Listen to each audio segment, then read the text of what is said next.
forces armées, réalisé par la Direction de l'information et des relations publiques des armées.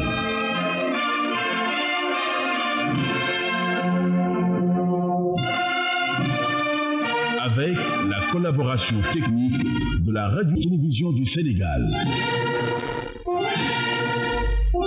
Fidèles auditeurs, bonjour et bienvenue dans votre émission radiophonique hebdomadaire La Voix du Djambar, réalisée par la Direction de l'information et des relations publiques des armées depuis le quartier Dial Diop, siège de l'état-major général des armées. Tout de suite, le sommaire. Dans la ligne de mire, nous aurons la cérémonie d'ouverture du cours supérieur de guerre session 2021-2022 à l'école militaire d'administration et des métiers techniques de l'intendance, intendant-colonel Landing Bessane. En mini-journal, nous aurons l'organisation de la fête Saint-Michel par la 2e compagnie mécanisée du 10e détachement sénégalais de la mission multidimensionnelle intégrée des Nations Unies pour la stabilisation au Mali, élément qui sera suivi de la visite du commandant des forces de la mission de la communauté économique des États de l'Afrique de l'Ouest en Gambie, Misega, au 5e détachement sénégalais déployé à Kafenda. L'entretien qu'a eu Armée Nation sur la neuropsychologie avec le médecin commandant El Haji Maktarba, professeur à la faculté de médecine de l'université Cheikh Anta Diop de Dakar, neurologue, psychiatre spécialisé en neuropsychologie, fera objet de pages santé. Pour la rubrique Que sont-ils devenus, nous vous ferons écouter l'entretien avec le caporal-chef à la retraite Albert Faye, anciennement du bataillon de soutien du génie. Les avisés communiqués et le disque du soldat seront les derniers éléments de votre émission. À la présentation, sergent-chef Seydina Issa Diouf, à la technique, sergent-chef Famara Bodjan, aidé du caporal Rokhaya Kane. Amis auditeurs, c'était les titres, le développement juste après ce tampon musical.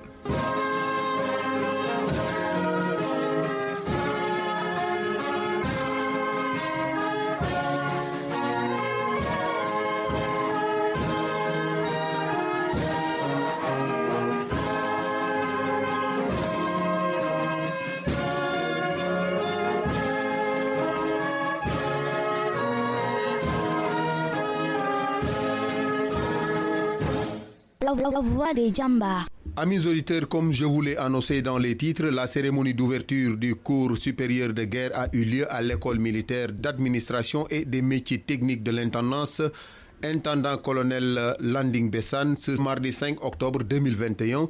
Elle a été présidée par Maître Sidiki Kaba, ministre des Forces armées, en présence du général de division Mamadou Gaye, sous-chef d'état-major général des armées. Cette première promotion compte 10 officiers supérieurs auditeurs provenant des armées et services, tous de nationalité sénégalaise. Avec cette école de guerre, le Sénégal s'inscrit dans la grande lignée des pays qui forment ses cadres militaires à la conception et à la planification stratégique.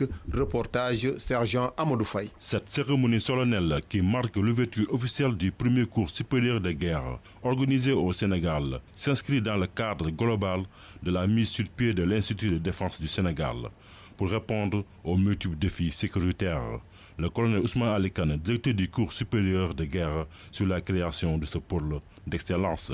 La création du cours supérieur de guerre, pôle d'excellence à vocation internationale, s'inscrit dans cet engagement du commandement de prendre en charge de façon globale la formation des cadres supérieurs des armées, de la gendarmerie nationale et de la brigade nationale des sapeurs-pompiers, tout en restant ouvert à ce qui se fait de mieux dans les autres pays, afin de mieux intégrer les différents aspects de la défense. L'enseignement militaire supérieur, EMS, pilier incontournable de la détermination de la pensée et de l'action des armées, doit se recentrer sur les réalités nationales et africaines pour apporter une réponse efficiente et pérenne aux nombreux défis auxquels les armées africaines sont confrontées dans un contexte géopolitique marqué par des menaces plus complexes et multiformes. Composé de 10 auditeurs sélectionnés après un concours exigeant, cette première promotion 2021-2022 regroupe des officiers supérieurs provenant des armées et services, dont 4 de l'armée de terre, 1 de la marine nationale, 3 de l'armée de l'air, 1 de la direction du génie et 1 de la direction des transmissions et de l'informatique des armées. La formation de ces officiers et stagiaires comportera 2 volets, renseigne le colonel Kane, directeur du cours supérieur de guerre. Cette formation leur permettra de mieux travailler leur développement personnel en les aidant à mieux se connaître eux-mêmes, à accroître leur capacité de conviction à l'écrit et à l'oral, en français et en anglais, de comprendre les causes et les formes principales et les transformations récentes de la conflictualité, de comprendre les voies d'élaboration de la politique de défense et de construction des capacités militaires du Sénégal. D'autre part, de renforcer leur capacité de prise de décision, qui se décline en 3 domaines successifs. La compréhension de la guerre dans ses expressions et ses causes humaines et géopolitiques. La préparation, c'est-à-dire les forces engagées. Et enfin, la planification, la conduite de la guerre conformément à la politique de défense du Sénégal et des accords internationaux qui lient notre pays à ses partenaires. À ce titre, une directive est mise à leur disposition pour leur permettre de mieux s'imprégner des modules d'enseignement qui seront dispensés, mais également du règlement intérieur de l'IDES. Il s'agira donc pour nous, écoles, de rechercher à donner aux officiers stagiaires la compréhension de l'environnement dans lequel leur action s'inscrira et celle des mécanismes de décision des institutions et des chaînes qu'ils serviront et commanderont. Développer chez eux des capacités personnelles nécessaires à l'exercice de ces responsabilités. Venu présider la cérémonie, Maître Sidiki Kaba, ministre des Forces armées, est revenu sur la nécessité du cours supérieur de guerre au Sénégal qui, selon lui, procure une meilleure prise en compte des problématiques de l'heure. En effet, la criminalité organisée et le terrorisme ont fini de trouver un terreau favorable à leur prolifération dans une région minée par de nombreuses vulnérabilités et objet de diverses convoitises, notamment celles liées à l'exploitation des ressources offshore. Face à ces différentes menaces sécuritaires, une approche holistique et anticipative devrait être privilégiée par les forces de défense et de sécurité. Dès lors, la connaissance de la géopolitique, de la géostratégie associée à la maîtrise des grandes tendances, ainsi que des concepts, nous procurent la hauteur nécessaire pour transcender les difficultés auxquelles notre pays est confronté.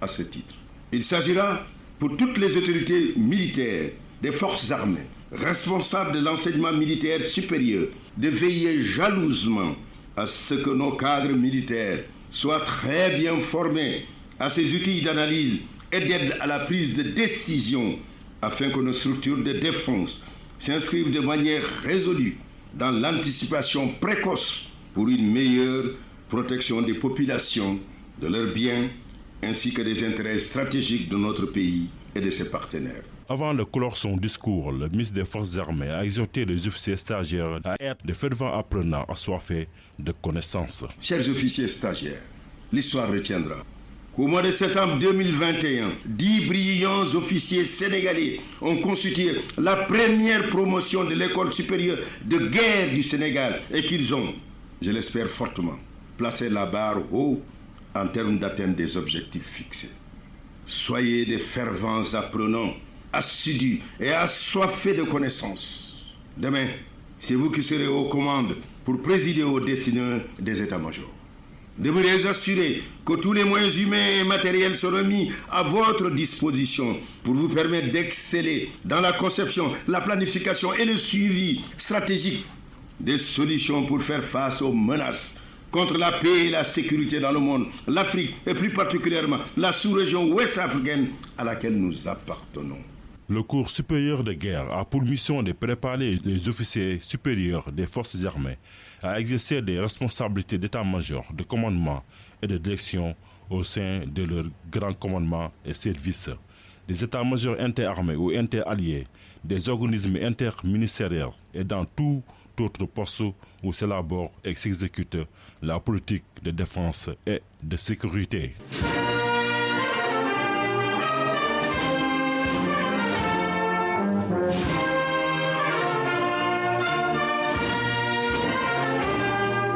La deuxième compagnie du 10e détachement sénégalais de la mission multidimensionnelle intégrée des Nations Unies pour la stabilisation au Mali a fêté Saint-Michel, patron des parachutistes. C'était le vendredi 1er octobre 2021 au camp 4 hectares de Sévaré à Mopti. La cérémonie a été présidée par le colonel Théodore Adrien Sarr, commandant le 10 détachement, en présence du représentant de la chef de bureau des officiers de l'état-major du secteur centre de la MINUSMA et de quelques invités civils. Reportage sergent-chef Moustapha Diatta, Bureau Information Relations Publiques du 10e détachement sénégalais au Mali. Saint-Michel est célébré le 29 septembre de chaque année par le bataillon de parachutistes des armées sénégalaises. Bataillon para moy jambar legi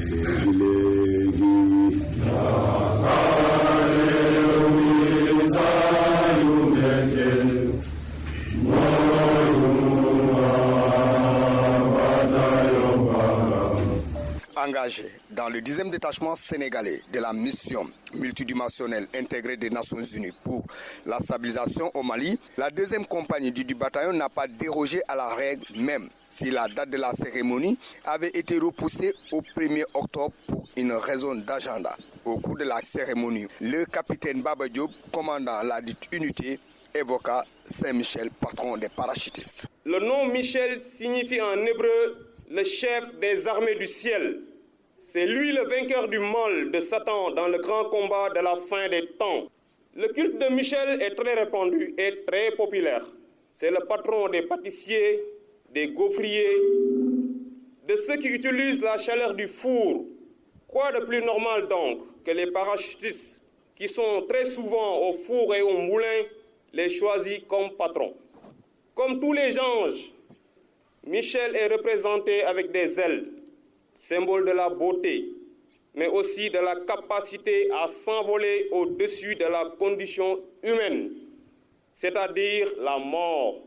La notion de combat difficile et permanent est étroitement liée à la personnalité de Saint-Michel. Fidèle à sa devise, la 2 fait face, cette compagnie a, depuis sa création, réussi à mener avec brio l'ensemble des missions qui lui ont été confiées aussi bien à l'intérieur qu'à l'extérieur du pays et a été cité en exemple pour son professionnalisme, a fait savoir le capitaine Diop. Permettez-moi de m'arrêter un peu sur le théâtre malien, où la compagnie en 2 engagements, d'abord au nord à Kidal en 2014 et maintenant au centre, a perdu 2 vaillants soldats et a eu plus d'une dizaine de blessés. L'occasion m'est offerte ce matin pour m'incliner pieusement devant la mémoire du feu soldat de 1er classe Sékou Diao, tombé le 23 juin passé à l'entrée de Bankas, au retour d'une mission à Koro. Nous prions encore pour le repos de son âme. Un hommage lui sera rendu d'ailleurs par ses camarades pendant le défilé de tout à l'heure. Nos pensées vont également à l'endroit de nos blessés.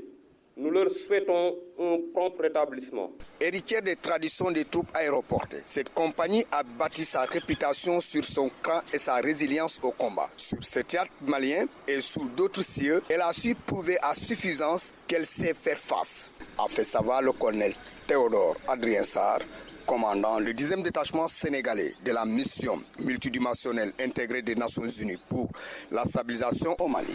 Nous avons le plaisir et la joie de nous rassembler aujourd'hui pour commémorer la Saint-Michel avec la 2e compagnie mécanisée du 10e détachement sénégalais qui n'est autre que la 2e compagnie du bataillon sénégalais de parachutistes. Oui, la 2 fait face.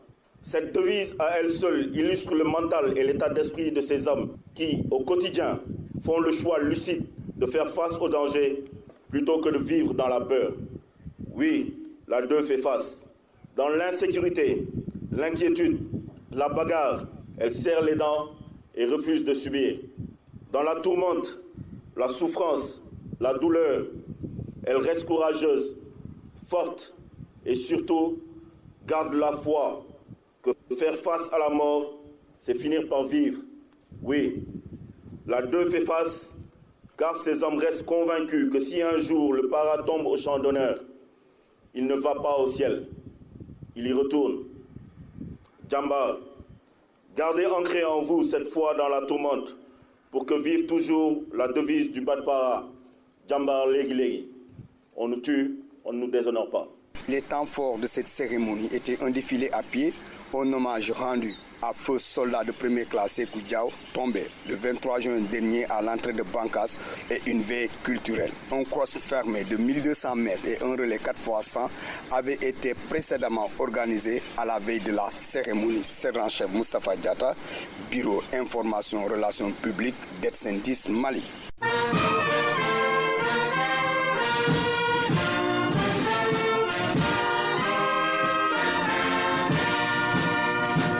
Le Le colonel Cheikh Omar Tamba, commandant les forces de la mission de la communauté économique des États de l'Afrique de l'Ouest en Gambie, accompagné du colonel Ibrahima Thiam, attaché de défense du Sénégal près l'ambassade du Sénégal en Gambie, a effectué une visite de prise de contact avec le 5e détachement sénégalais basé à Kafenda.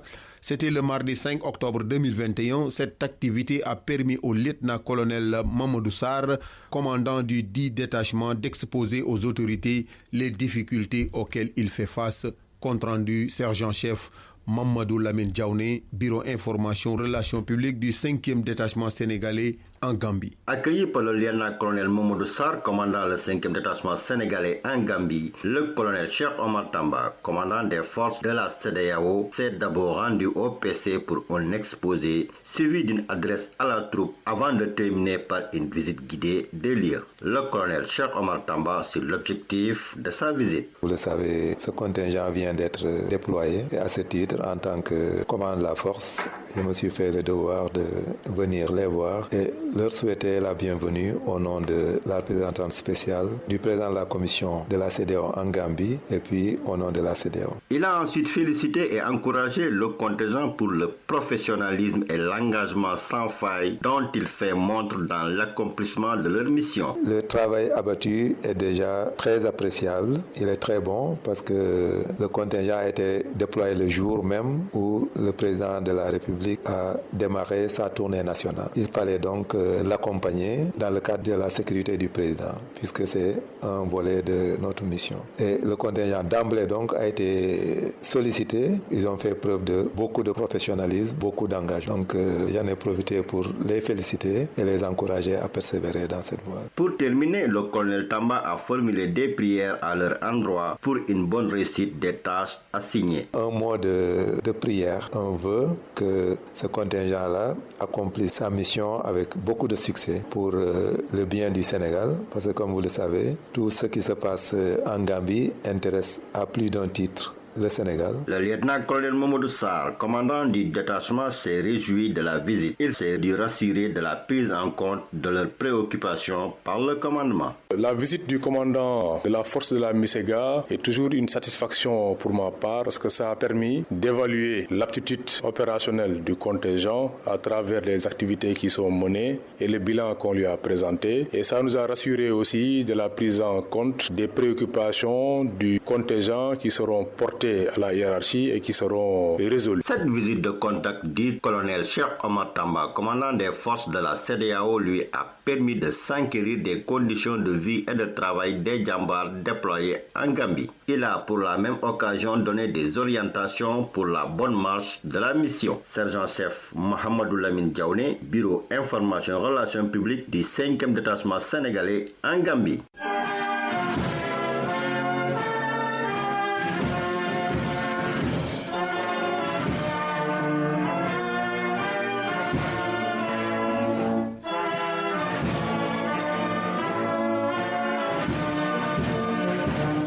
Pour la rubrique Page Santé, Armée Nation s'est entretenu avec le médecin commandant El Haji Mokhtarba, professeur à la faculté de médecine de l'université Cheikh Anta Diop de Dakar, psychiatre neurologue spécialisé en neuropsychologie.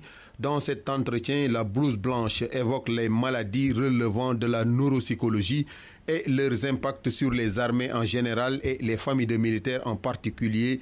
Le professeur a aussi profité de cette tribune pour prodiguer des conseils qui peuvent servir de barrière contre ces pathologies.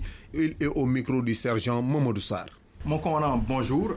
Bonjour. Présentez-vous aux auditeurs de l'émission Armée Nation. Donc merci. C'est un réel plaisir d'être avec vous dans ce plateau d'Armée Nation. Donc je suis le médecin commandant El Haji Mokhtarba et je suis également professeur à la faculté de médecine, de pharmacie et d'odontologie de l'université Cheikh Anta Diop de Dakar. Et je suis neurologue, psychiatre et spécialisé en neuropsychologie. La neuropsychologie, une discipline qui n'est pas très connue des Sénégalais. Mon commandant, pouvez-vous nous dire ce qu'est la neuropsychologie? Très bonne question et c'est une question aussi qui me fait plaisir. Alors, je dirais que c'est peut-être la cadette des neurosciences. Alors, c'est pas totalement exact, mais ici au Sénégal, ça l'est. Et cette discipline, elle va s'intéresser particulièrement aux perturbations de la personnalité, du comportement, mais qui vont être en lien avec des perturbations soit structurelles, soit du fonctionnement du cerveau. Contrairement à la psychiatrie où on ne retrouvera pas généralement ces perturbations. Et quels sont les impacts des maladies relevant de la neuropsychologie sur les armées en général et les familles de militaires en particulier? Vous me donnez l'occasion de revenir en fait sur tout l'ensemble très étendu de pathologies relevant de la neuropsychologie. Alors, chez le militaire lui-même, alors, on peut imaginer un militaire, alors c'est quelqu'un qui va être déployé, qui va être dans une situation opérationnelle. Il peut être exposé à des traumatismes crâniens. Alors, le traumatisme crânien, oui, les neurochirurgiens le connaissent très bien. Mais le traumatisme crânien, au-delà des aspects, des modifications structurelles liées, qui sont propres au traumatisme lui-même, on peut avoir de manière décalée des modifications de la personnalité.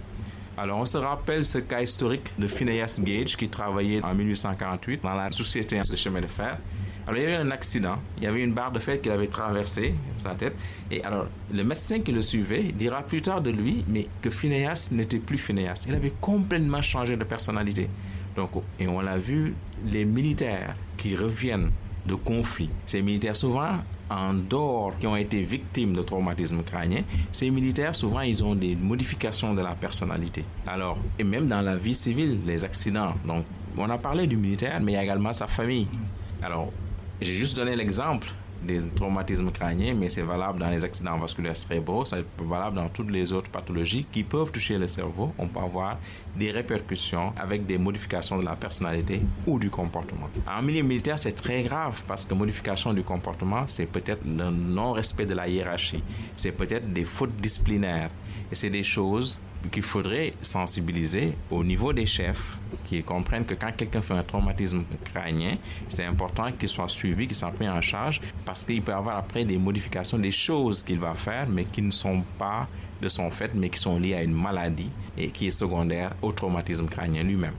Alors, au niveau de la famille des militaires, le militaire, il a des enfants. Alors, la neuropsychologie va s'intéresser au processus d'apprentissage.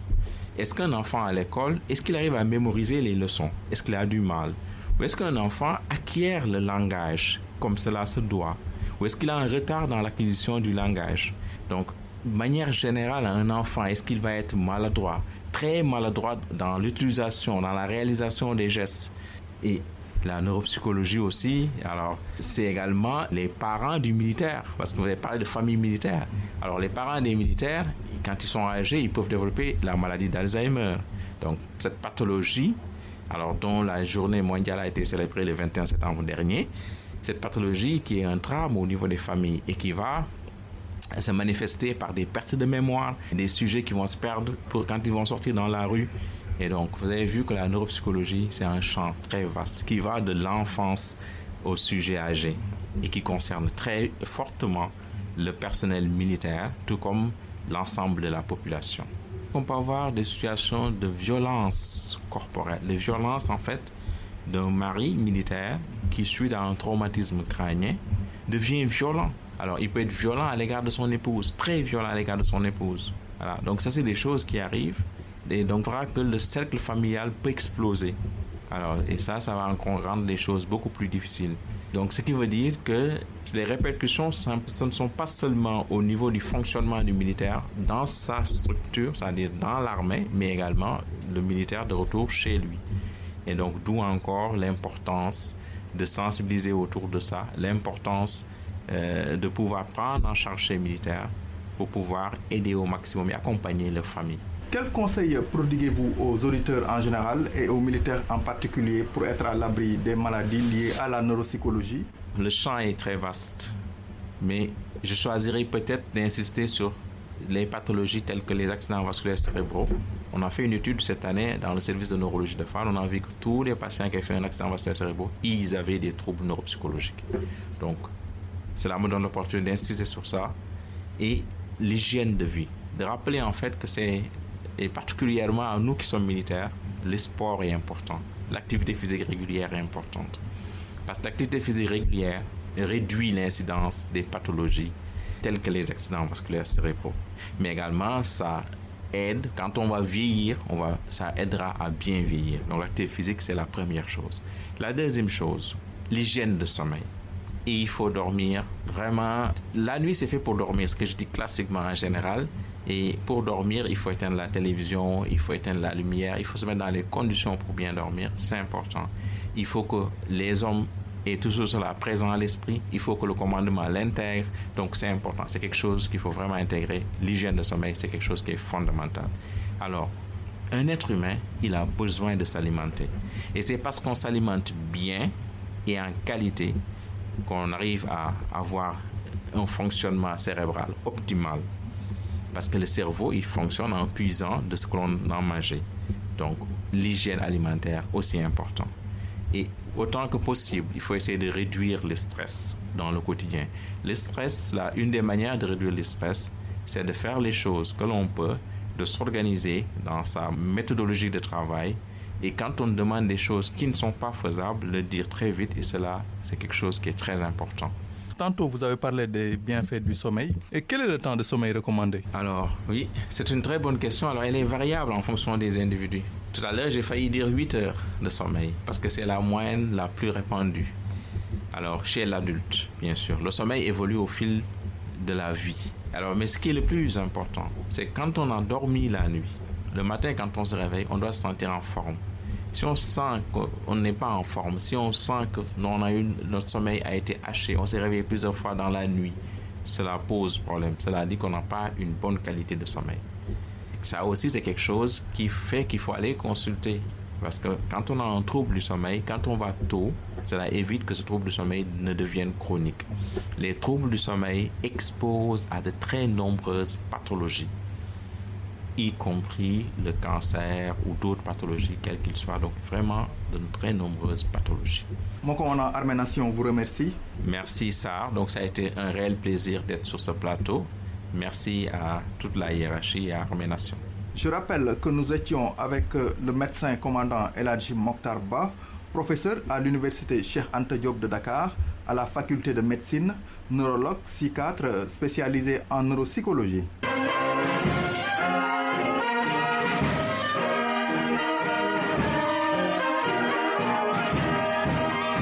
Dans sa rubrique Que sont-ils devenus, Armée Nation est allé à la rencontre du caporal-chef en retraite Albert Faye, anciennement du bataillon de soutien du génie. Au cours de l'entretien qu'il nous a accordé, l'ex-caporal-chef a parlé de son parcours militaire et de sa réinsertion sociale. Il s'est entretenu avec le sergent Amadou Faye. Bonjour caporal-chef. Bonjour. Pouvez-vous vous présenter à nos auditeurs de l'émission Armée Nation? Caporal-chef à la retraite, Albert Faye, entré en service le 1er septembre 1996. Après plusieurs années de bons et loyaux services dans les armées, on peut imaginer la difficulté de quitter un métier qu'on aime. Quel était vos sentiments au moment de votre départ à la retraite? Quitter les amis, c'était un peu difficile. Bon, la retraite c'est bon, on n'a pas pu regretter les années qu'on a passées dans l'armée. C'était super avec les classes, les supérieurs et nos aînés. Vraiment, c'était super. Il n'y a pas de regret. On n'avait pas vraiment de regret par rapport à ça. Certes, on quittait l'armée pour entrer dans la vie civile. Et la vie civile, dès qu'on est entré, on s'était préparé par rapport à ça. Parce que dès que tu dois prendre ta retraite, tu dois pouvoir savoir, tu es venu de la vie civile et tu vas retourner. On nous a bien accueillis dans la vie civile parce qu'on s'est préparé et on n'a pas de regret lorsqu'on a pris notre retraite. Après avoir pris votre retraite, vous êtes entré dans la vie civile. Et que vous a-t-il réservé après votre service actif? C'est une bonne appréhension. Parce que vraiment, dans l'armée, on a eu une formation militaire. On a eu des diplômes depuis l'infanterie. Après l'infanterie, on a acquis un certificat en électricité et aussi un bâtiment pour pouvoir au moins avoir des acquis dans l'armée et travailler dans le génie pour un métier d'électricité et dans le bâtiment. Cela nous a vraiment permis de pouvoir rentrer tranquillement et à l'aise dans la vie civile. Pouvez-vous nous parler d'une manière succincte de votre carrière militaire? Ma carrière militaire, vraiment, c'était vraiment super. Ma carrière militaire, je l'ai vécue avec enthousiasme, avec mes supérieurs qui m'ont formé et je leur rends un vibrant hommage, ainsi que mes classes et mes aînés. Vraiment, c'était super, comme je vous l'avais dit. C'est formidable. J'ai beaucoup appris dans l'armée et vraiment ça m'a donné beaucoup d'ouverture de part et d'autre. dans le cadre militaire et dans la vie civile. Et on n'a pas regretté. Maintenant, quel conseil prodiguez-vous aux militaires qui sont actuellement en activité, aux jeunes surtout, ou aux autres qui veulent venir dans l'armée? Je leur dis vraiment de redoubler d'efforts. Parce que si tu fais l'armée, tu auras un plus. Et je leur exhorte de suivre les enseignements qu'on les donne dans l'armée et de suivre leur chef, faire la même chose qu'eux. Parce que vraiment, le cursus militaire, c'est un très bon cursus. Et j'aurais aimé que tout Sénégalais puisse passer par la voie de l'armée. Votre dernier mot à l'endroit de nos éditeurs? Bon, je profite de cette occasion pour leur offrir un bon morceau, surtout la 96, et tous ceux qui m'ont formé. Merci Albert. Je rappelle que nous étions avec le caporal-chef en retraite Albert Faye dans votre rubrique Que sont-ils devenus?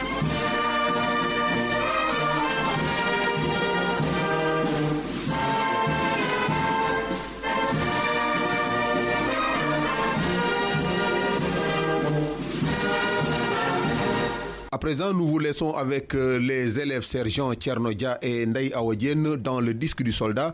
Armée Nation souhaite une excellente écoute à l'adjudant-chef Moussa Koulibaly et à sa famille, au sergent Cheikh Tidiane Ndiaye et à l'adjudant Mamadou Ndiol Fall du bataillon de parachutistes.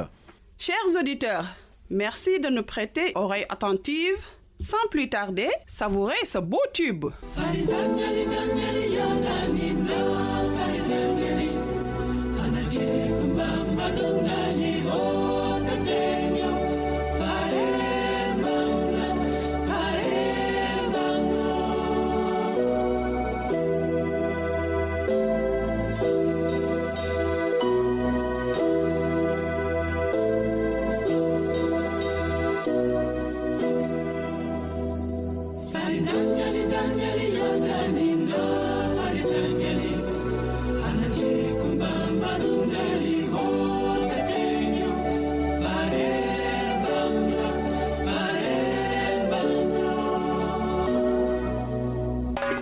Le fonctionnaire caporal Mohamed Lamine Cham offre ce morceau à sa maman adorée, sa famille à Thiès, au contingent 2014-1, particulièrement au 2e bataillon d'infanterie, mais également à la 1re compagnie de combat.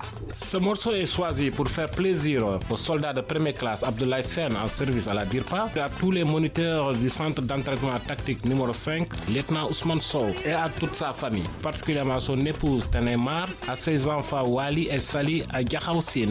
Le caporal Pascal Nong offre ce morceau pour faire plaisir à son épouse Marie-Claudette Dior et à son fils Antoine Félix-Édouard à Petit-Mbao. Le dédicace est offert pour faire plaisir à l'adjudant-chef à la retraite Doudou Sen, à son épouse Justine Fatou Diouf, à ses enfants Christian Bernadette, Abéjan, Émilie Sen, tous à la cité Comico de Yembel. Également à Madame Faye, née Binta Traoré à Thiès, clin d'œil à la promotion CAT2 Communication et à tous les membres de l'encadrement, sans oublier le personnel du bataillon d'artillerie. Ce morceau est dédié à ma très chère mère Awa Diaw, mes frères et sœurs, tous à Kaolack, sans oublier mon cher époux Papa Mokhtar Selan et à mes enfants Mohamed et Papi. Dédicace au caporal-chef Mariama Biaye, à la direction des archives et du patrimoine historique des armées. Chers auditeurs, merci de nous rester fidèles. À la prochaine.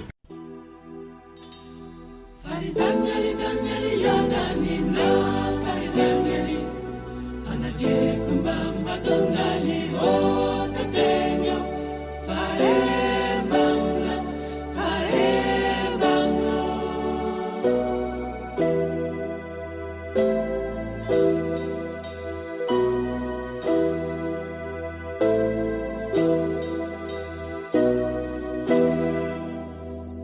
Faridanyali danyali ya danina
qui met fin à ce numéro de Armée Nation. Nous vous remercions de votre fidélité et vous donnons rendez-vous très prochainement.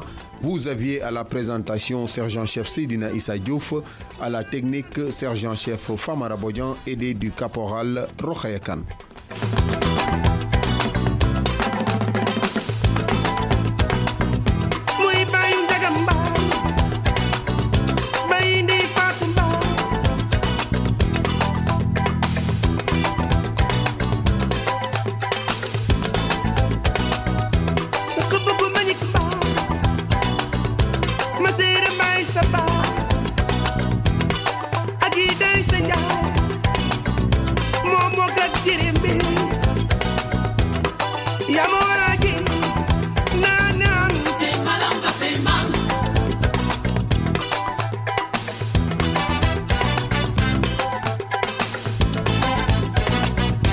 Saka bubu mbanyimba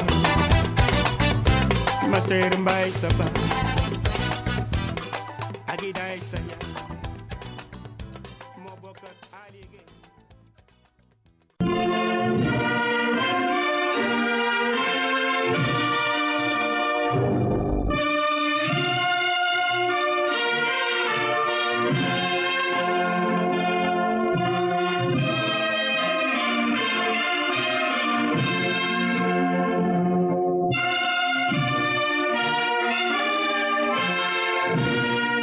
Armée Nation.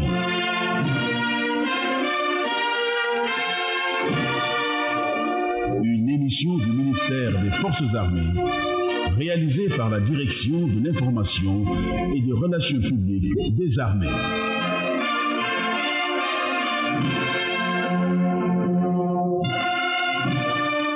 Avec la collaboration technique de la Radio-Télévision du Sénégal.